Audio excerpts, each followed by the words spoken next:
जय हो माता रानी की। आज हम आपके सामने प्रस्तुत करने जा रहे हैं श्री दुर्गा सप्तशती का 5वां अध्याय। देवताओं द्वारा देवी की स्तुति। चंडमुंड के मुख से अंबिका के रूप की प्रशंसा सुनकर शुंभ का उनके पास दूध भेजना और दूध का निराश लौटना। ओम।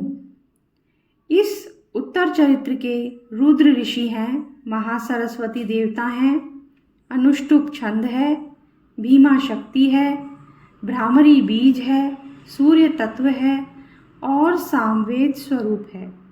महासरस्वती की प्रसन्नता के लिए उत्तर चरित्र के पाठ में इसका विनियोग किया जाता है, जो अपने करकमलों में घंटा, शूल, हल, शंख, मूसल, चक्र, धनुष और बाण धारण करती हैं। शरद ऋतु के शोभा संपन्न चंद्रमा के समान जिनकी मनोहर कांति है, जो तीनों लोगों की आधारभूता और शुंभ आदि दैत्यों का नाश करने वाली हैं, तथा गौरी के शरीर से जिनका प्राकट्य हुआ है, उन महासरस्वती देवी का मैं निरंतर भजन करता हूँ। ऋषि कहते हैं, पूर्व काल में शुंभ और निशुंभ नामक असुरों ने अपने बल के घमंड में आकर शचीपति इंद्र के हाथ से तीनों लोगों का राज्य और यज्ञ भाग छीन लिए। वे ही दोनों सूर्य, चंद्रमा, कुबेर, यम और वरुण के अधिकार का भी उपयोग करने लगे। वायु और अग्नि का कार्य भी वे ही करने लगे। उन दोनों ने सब देवताओं को अपमानित, राज्य भ्रष्ट, पराजित तथा अधिकारहीन करके स्वर्ग से निकाल दिया। उन दोनों महान असुरों से तिरस्कृत देवताओं ने अपराजिता देवी का स्मरण किया और सोचा, जगदम्बा ने हम लोगों को वर दिया था कि आपत्ति काल में स्मरण करने पर मैं तुम्हारी सब आपत्तियों का तत्काल नाश कर दूंगी। यह विचार कर देवता गिरिराज हिमालय पर गए और वहां भगवती विष्णु माया की स्तुति करने लगे। देवता बोले, देवी को नमस्कार है, महादेवी शिवा को सर्वदा नमस्कार है, प्रकृति एवं भद्रा को प्रणाम है। हम लोग नियम पूर्वक जगदम्बा को नमस्कार करते हैं, रौद्रा को नमस्कार करते हैं, नित्या, गौरी एवं धात्री को बारंबार नमस्कार करते हैं। ज्योत्स्नामयी, चंद्र रूपिणी एवं सुख स्वरूपा देवी को सतत प्रणाम है। शरणागतों का कल्याण करने वाली वृद्धि एवं सिद्धि रूपा देवी को हम बारंबार नमस्कार करते हैं। नैऋति, राजाओं की लक्ष्मी तथा शर्वाणी स्वरूपा आप जगदम्बा को बार बार नमस्कार है। दुर्गा, दुर्गपारा, सारा, सर्वकारिणी, ख्याति, कृष्णा और धूम्रा देवी को सर्वदा नमस्कार है। अत्यंत सौम्य तथा अत्यंत रौद्र रूपा देवी को हम नमस्कार करते हैं। उन्हें हमारा बारंबार प्रणाम है। जगत की आधारभूता कृति देवी को बारंबार नमस्कार है। जो देवी सब प्राणियों में विष्णु माया के नाम से कही जाती हैं, उनको नमस्कार है, उनको नमस्कार, उनको बारंबार नमस्कार है। जो देवी सब प्राणियों में चेतना कहलाती हैं, उनको नमस्कार, उनको नमस्कार, उनको बारंबार नमस्कार है। जो देवी सब प्राणियों में बुद्धि रूप से स्थित हैं, उनको नमस्कार, उनको नमस्कार, उनको बारंबार नमस्कार है। जो देवी सब प्राणियों में निद्रा रूप से स्थित हैं, उनको नमस्कार, उनको नमस्कार, उनको बारंबार नमस्कार है। जो देवी सब प्राणियों में क्षुधा रूप से स्थित हैं, उनको नमस्कार, उनको नमस्कार, उनको बारंबार नमस्कार है। जो देवी सब प्राणियों में छाया रूप से स्थित हैं, उनको नमस्कार, उनको नमस्कार, उनको बारंबार नमस्कार है। जो देवी सब प्राणियों में शक्ति रूप से स्थित हैं, उनको नमस्कार, उनको नमस्कार, उनको बारंबार नमस्कार है। जो देवी सब प्राणियों में तृष्णा रूप से स्थित हैं, उनको नमस्कार, उनको नमस्कार, उनको बारंबार नमस्कार है। जो देवी सब प्राणियों में शांति रूप से स्थित हैं, उनको नमस्कार, उनको नमस्कार, उनको बारंबार नमस्कार है। जो देवी सब प्राणियों में जाति रूप से स्थित हैं, उनको नमस्कार, उनको नमस्कार, उनको बारंबार नमस्कार है। जो देवी सब प्राणियों में लज्जा रूप से स्थित हैं, उनको नमस्कार, उनको नमस्कार, उनको बारंबार नमस्कार है। जो देवी सब प्राणियों में शांति रूप से स्थित हैं, उनको नमस्कार, उनको नमस्कार, उनको बारंबार नमस्कार है। जो देवी सब प्राणियों में श्रद्धा रूप से स्थित हैं, उनको नमस्कार, उनको नमस्कार, उनको बारंबार नमस्कार है। जो देवी सब प्राणियों में कांति रूप से स्थित हैं, उनको नमस्कार, उनको नमस्कार, उनको बारंबार नमस्कार है। जो देवी सब प्राणियों में लक्ष्मी रूप से स्थित हैं, उनको नमस्कार, उनको नमस्कार, उनको बारंबार नमस्कार है। जो देवी सब प्राणियों में वृत्ति रूप से स्थित हैं, उनको नमस्कार, उनको नमस्कार, उनको बारंबार नमस्कार है। जो देवी सब प्राणियों में स्मृति रूप से स्थित हैं, उनको नमस्कार, उनको नमस्कार, उनको बारंबार नमस्कार है। जो देवी सब प्राणियों में दया रूप से स्थित हैं, उनको नमस्कार, उनको नमस्कार, उनको बारंबार नमस्कार है। जो देवी सब प्राणियों में तुष्टि रूप से स्थित हैं, उनको नमस्कार, उनको नमस्कार, उनको बारंबार नमस्कार है।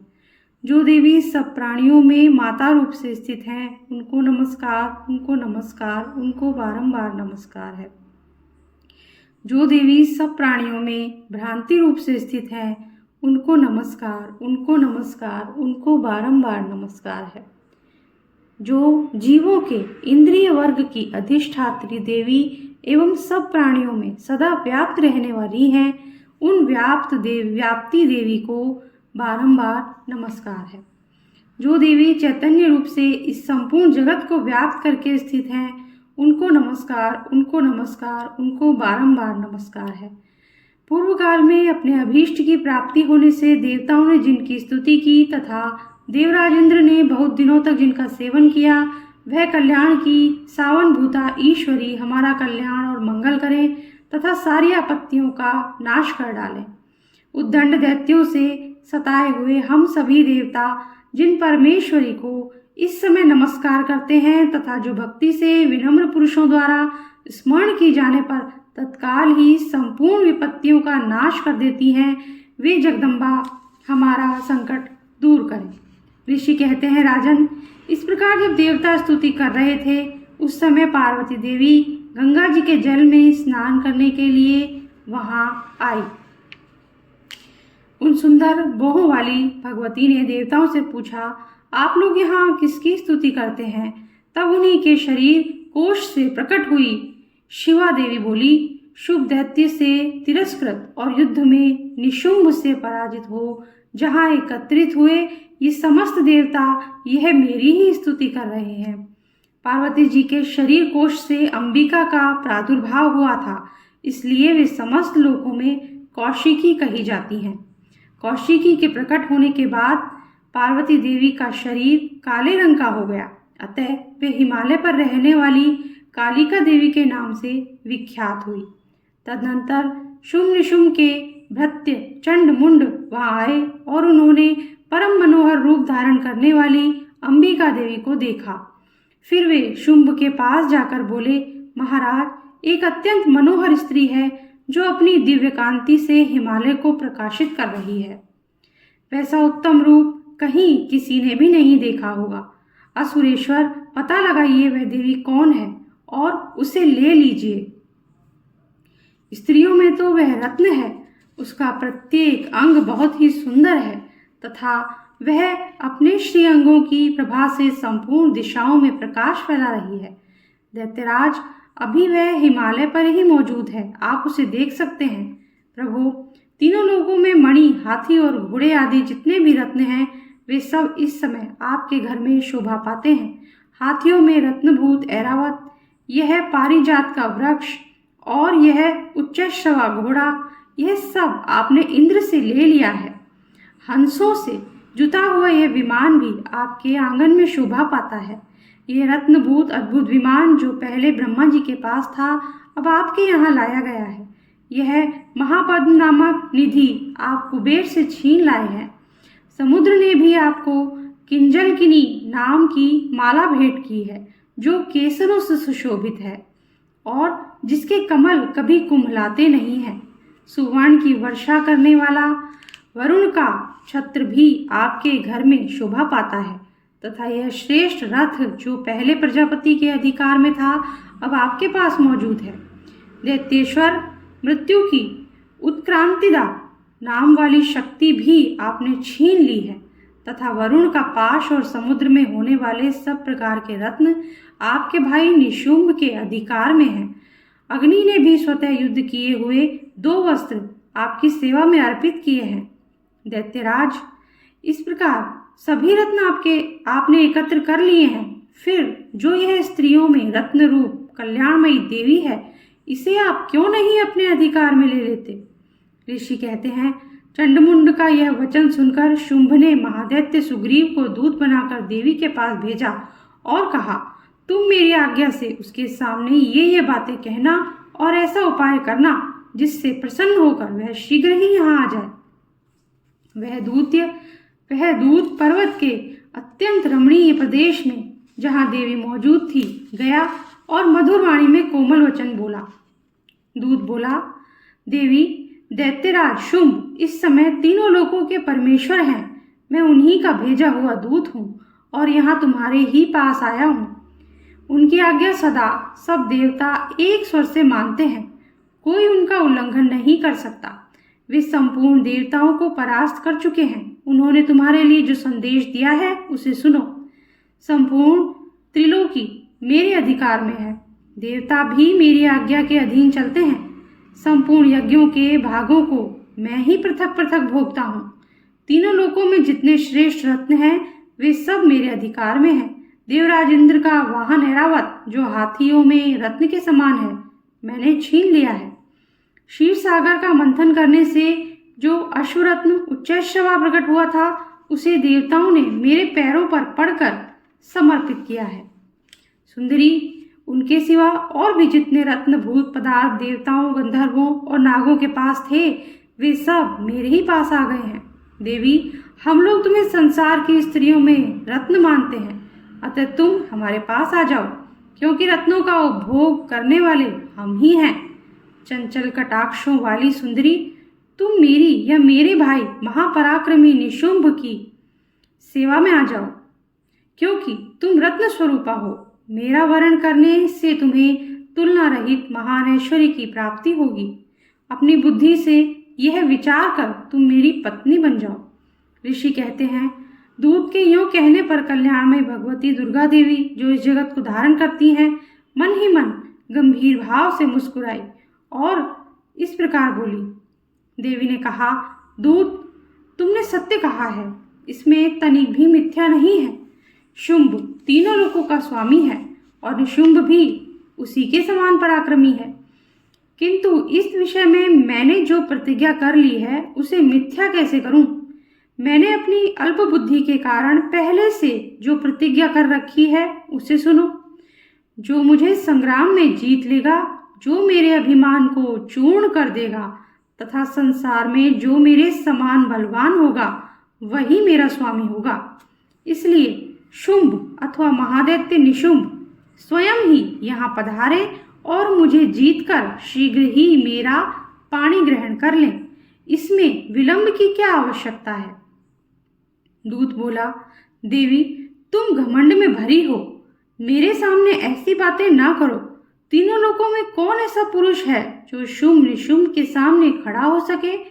देवी, अन्य दैत्यों के सामने भी सारे देवता युद्ध में नहीं ठहर सकते, फिर तुम अकेली स्त्री होकर कैसे ठहर सकती हो?